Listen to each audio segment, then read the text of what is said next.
یو ملګری اوس تاسو کو چې خزي باندې بیماری رااله اعتکاف دوران کې نو اعتکاف یې مات شو او اعتکاف مات شو. کله خزي معشوم پیدا شو یا ماهواري بیماری شي راشي پدې کې چې کم دي چونکې روزه مات شي او د رمضان د اعتکاف لپاره روزه ضروری ده نشه روزه مات شو اعتکاف یې مات شو. اوس که په دې روزه دوران کې دا خشوه نو بس یو ورځ او شپه دي کینی هغه د لپاره اعتکاف د لپاره دا به قضا شي او کدی روزه کې اوسټیک نشوله بیماری و مکمل نو به د روزې نه بعد یو شواروز کینی او یو روزه به سره د خپل د رمضان والا اونیسی او اعتکاف قضا بو کی. جی سړی چې اعتکاف ته ناشته او سحر موزه کو دی په جمعه کې د شو اشراق پورې د موزه نه کو دی د پاتې شو دغه به سحالات سار مونږ نه کو او سار مونږ چوک یو دی شي اشراق پورې دی بخ پاتې نشي. اعتکاف کې سړی سار خوب کولی شي کنه اعتکاف کې سړی عبادت د پاره ناسي کوشش کول پکار دي چې کم ټیمونه د عبادتونی هغه کې خوب نه دی کول پکار خدا نشي هغه کې خوب حرام دی خوب جایزي خو چونکې اعتکاف کې سړی ناس دي د عبادت د پاره او عبادت کې بهتر وخت قتل پکاري نو دی وجه نه عزتمندو د شپې په صحیح کې سملاستل پکار دي چې انسان له ورځې ډیر خوب نه ورځي او چې کوم انسان بل فرض شپې ټوله شپه عبادت کړي لري د سار مون نه پس له خوب ورلې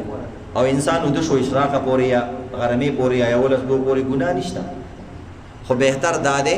چې د سحر مون نواله اشراق پورې وخت ډیر قیمتي وخت دی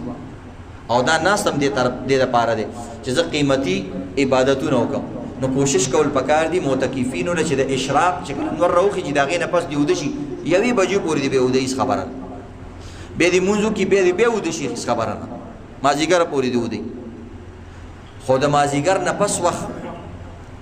او دا شان عزتمندو د ماسوتن نواله ته سحر پورې وخت خصوصا د سحری وخت کوشش دا کول پکاري چې څنګه انسان تراویح کې فورا ودشي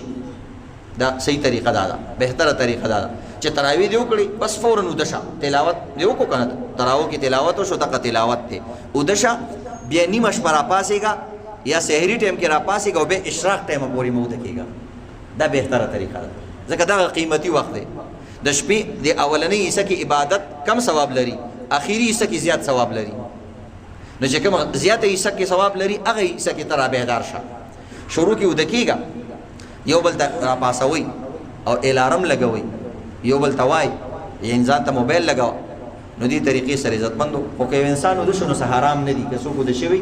نو سه حرام نه دي خو بهتر وخت نه محروم شو. جی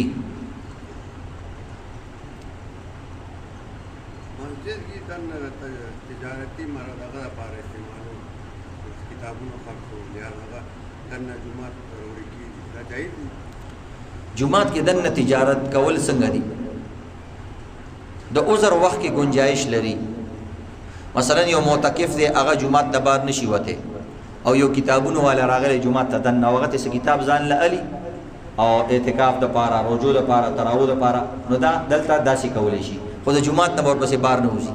او عام خلکو له ندي پکار چې هغه جمعات تراشي چې هغه جمعاتونو نه بازارونه جوړ شي جمعات کې بشین نه خاصي دکانداری بدلته نه کوي خو که بل فرض یو معتکف ته ضرورت دی او چاته ویل یو کتاب والا روان دی او هغه دنه دی کتاب واغسو هغه د پاره دا گنجائش ته ځکه دا بار وتلې نشي خو نور عام دکانداری او د سيزونه عزتمندو جمعاتونه د دینه خالی کول پکار دي جمعاتونه صرف د عبادت لپاره. جی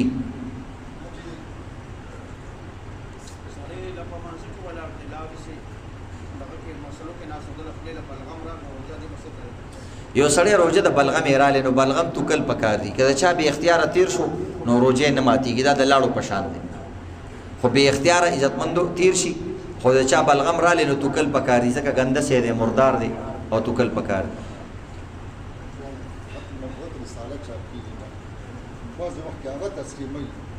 ختم نبوت رساله چې کوم دی ختم نبوت رساله د دین کار دی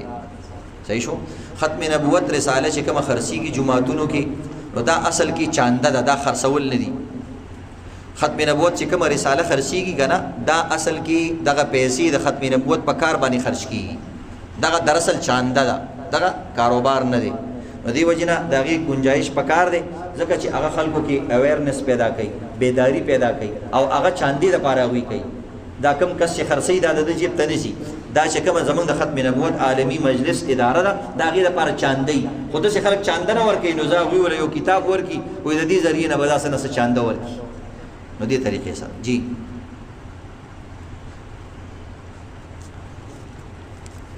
شرمېږي بالکل مخه که یو انسان غلط سوال هم وکړو چا ورپورې هم خندلې څه خبره نشته دی دغې څه خبره نشته موږ نه مسله غلطه شي کله عالمان یو موږ بیا وایو دا مسله هم داسې کړې وه واپس داسې ده ارکان صلات قومه او جلسه عزتمندو دا یاد لرئ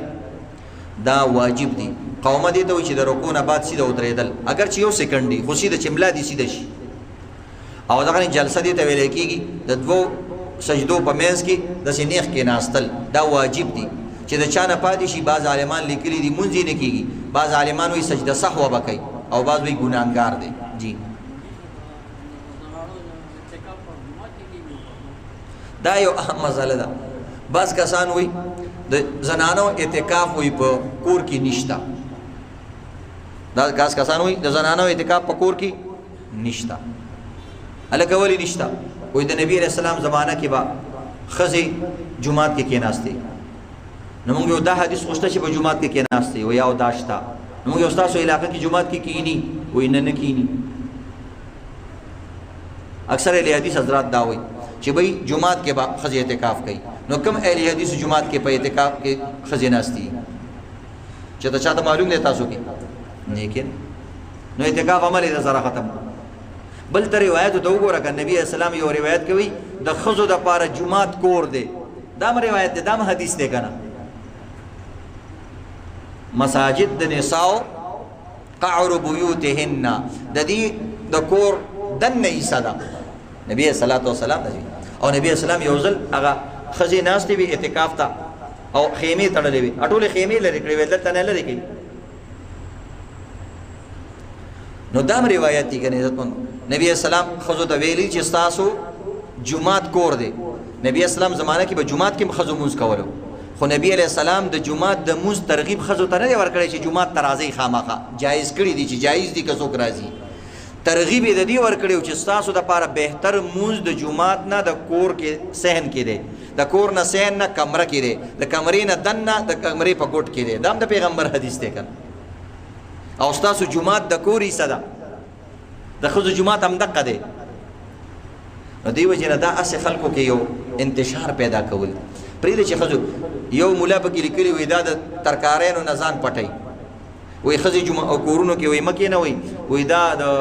خدمتونو نه ځان پټوي نه داسې خو نه خدمت خو په اعتکاف دي کې دننه هم کولی شي پیاز ټماټر خو هلته هم کټ کولی شي پیاز ټماټر پسې دننه اعتکاف چې ته ورړوتی دا پیاز کټ کا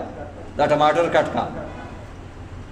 او څه چلو شو که د یو عبادت کې هغې د دې خدمت نه لږ ځان چپک و په دې سړي باندې وکړو نو څه چلو شو لږ دې دا هم کار وکړي که نه دا ټول کارونه خو باقي ضروري نه دي نو ښځې دپاره جومات کور دی خو دې کې جنګ جګړې مه کوئ بس هغوی دې نه کوي چې څوک وایي نشته بس هغه دې نه کوي خبره یې ختمه موږ یو اهل حدیث ته هم دا نه وایو چې ته خپله خامخا ښځه په کور کې کښېنوه اعتکاف ته چاته هم نه وایو خو چې کومې ښځې عبادت کوي ته راشه په کورونو کې هغوی روزانه لس شل سپارې وایي هغوی روزانه صلات تسبیح کوي هغوی روزانه چې کوم د عزتمندو خدمتونه مو سره کوي د دغه ښځو له ډاډ ورکول پکار دي او هغوی له زم انعام ورکول پکار دي جی قضا مونځ به وایي کومې طریقې سره راګرځو دا ماشوم تپوس کوي یو د قضا مونځ متعلق یو دا مسله ده په دې فیسبوک باندې چلی وي کوم سړی چې د رمضان المبارک په آخري جمعه باندې 4 رکعاته مونځ وکړي د 200 کالو مونځ قضا شوی هغه ورته معاف دا وازانه خبره نو دا غلطی خبرې دي دا منګړت خبرې دي چې کله یو نفلي عبادت کې دومره ثواب راشي چې د فرض نه مشر کی نو بعد دې پوه شه چې دې کې څه چل دی دا عزتمندو اصل کې دین قیمتي دی او کوم شي قیمتي د دین نقلونه او جیلی شیزونه ډېر جوړي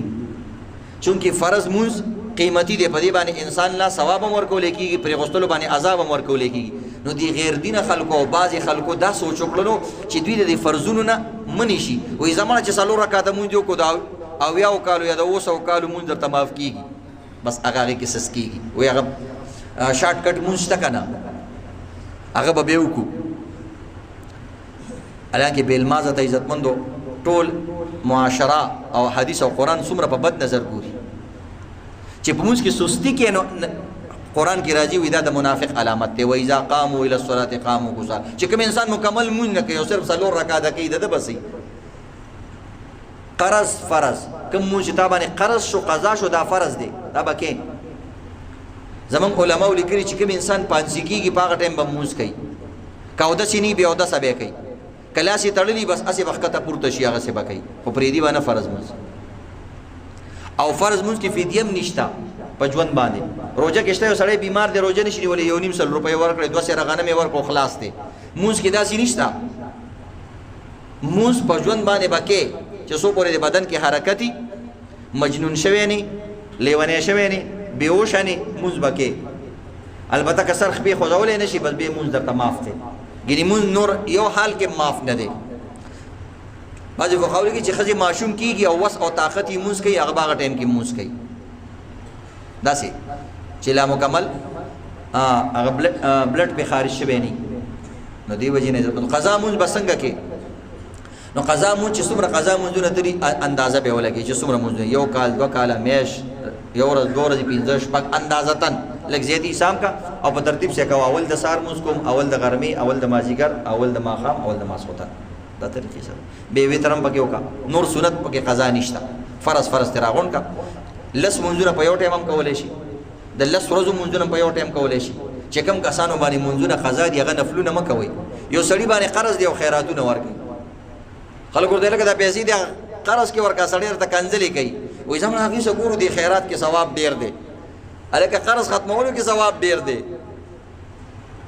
نو دې وجې نه عزتمندو د دې مثال چې کوم انسان نفلونه ډېر کوي او فرض مونځونه پي د دې مثال دغه رنګ دی لکه قرضدار صدقه ورکوونکې پهله قرض نه ځان خلاص کا نو دې طریقې سره بعضې هسې وهمیانې وي ما ته پته نشته دی او روزانه قضا مونځونه کوي دومره وهم مه کوه بس یو مقدار دې پوره کړو قصه ختمه ځکه داسې سړی بیا په ورو وهمي کېږي و یو څو مونځونه ځان سره فرض کړه چې دومره دي بس او دغه وکړه دې طریقې سره صرف چې نور راخیږي او نور پرېوځي او نور منځ کې دغه ټایم کې مه کوه باقي هر ټایم کې قضا مونځ کېږي مازدیګر نه بعد هم نفل نه کېږي قضا مونځ کېږي سهار نه مخکې وروستو نفل نه کېږي خو قضا مونځ کېږي قضا مونځ هر ټایم کېږي دغه 3 وختونو نه علاوه جی